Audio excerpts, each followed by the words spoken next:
CIST, un terrible drame qui s'est déroulé le 10 février dernier. Pierre Palmade se trouvait au volant de sa voiture, en Seine-et-Marne lorsqu'il s'est déporté sur la voie de gauche, percutant de plein fouet un autre véhicule. L'humoriste a grièvement blessé une femme enceinte, qui a perdu son bébé par la suite, un homme ainsi que son fils, âgé de 6 ans, qui se trouve toujours dans le coma. Hospitalisé également pendant plusieurs jours, l'état de santé de Pierre Palmade ne suscite plus d'inquiétude, comme l'a indiqué BFM TV ce mercredi 15 février. Les médecins ont donné leur accord afin qu'il soit interrogé par les enquêteurs concernant les circonstances de ce drame. Ainsi, il a été placé en garde à vue en début d'après-midi et il est précisé qu'il devra répondre à des questions jugées cruciales. A-t-il perdu le contrôle de sa voiture? Si oui, était-ce à cause de l'usage de cocaïne, à laquelle il a été testé positif? Peut-on d'abord lire? A-t-il été distrait par ses passagers, qui ont ensuite pris la fuite? Le véhicule a-t-il connu une panne technique?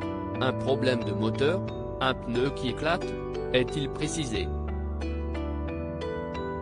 Une liste de questions non exhaustives qui devrait permettre aux enquêteurs d'en apprendre davantage sur cet accident.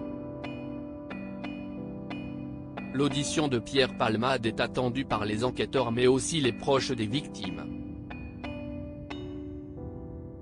L'humoriste, qui conduisait sous l'emprise de la cocaïne, était accompagné, selon des témoins. Ils auraient quitté les lieux de l'accident avant l'arrivée des secours et sont recherchés depuis. Ce mercredi matin, un premier passager présumé a été arrêté, chez sa logeuse. La femme chez qui il logeait a été interpellée et ils ont tous les deux été placés en garde à vue afin d'être entendus. Il s'agit d'un homme de 33 ans, qui devra relater les faits du 10 février et expliquer les raisons de sa fuite. Concernant la seconde personne, celle-ci serait sur le point de se rendre à la justice. 2 jours plus tôt, CIST, la porte-parole du ministère de l'Intérieur Camille Chaise qui leur avait lancé un appel, leur demandant de se rendre pour expliquer les faits. Tous deux sont des témoins clés de cet accident puisqu'ils pourraient apporter des réponses aux enquêteurs. Les auditions du passager présumé et celles de Pierre Palmade vont-elles permettre de découvrir ce qui est arrivé durant cette soirée? Pourquoi l'humoriste a-t-il pris la voiture sous l'emprise de stupéfiants?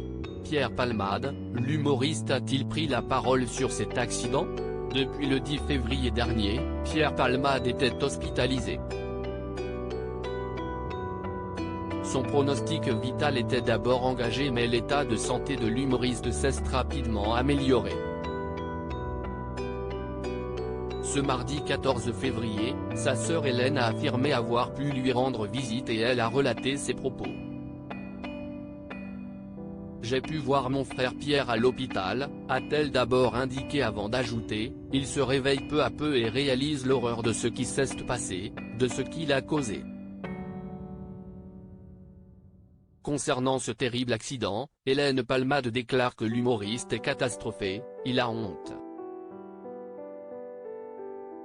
Elle précise ensuite que l'idée d'avoir détruit la vie de cette famille le dévaste. Pierre Palmade risque jusqu'à 10 ans de prison et Hélène Palmade déclare qu'il est prêt à assumer toutes les conséquences de ses actes avec la conscience terrible qu'il ne pourra jamais réparer le mal qu'il a fait. Elle conclut ses explications en ajoutant, aussi vain que cela puisse paraître, Pierre leur demande pardon. Des excuses que les proches des victimes n'acceptent pas.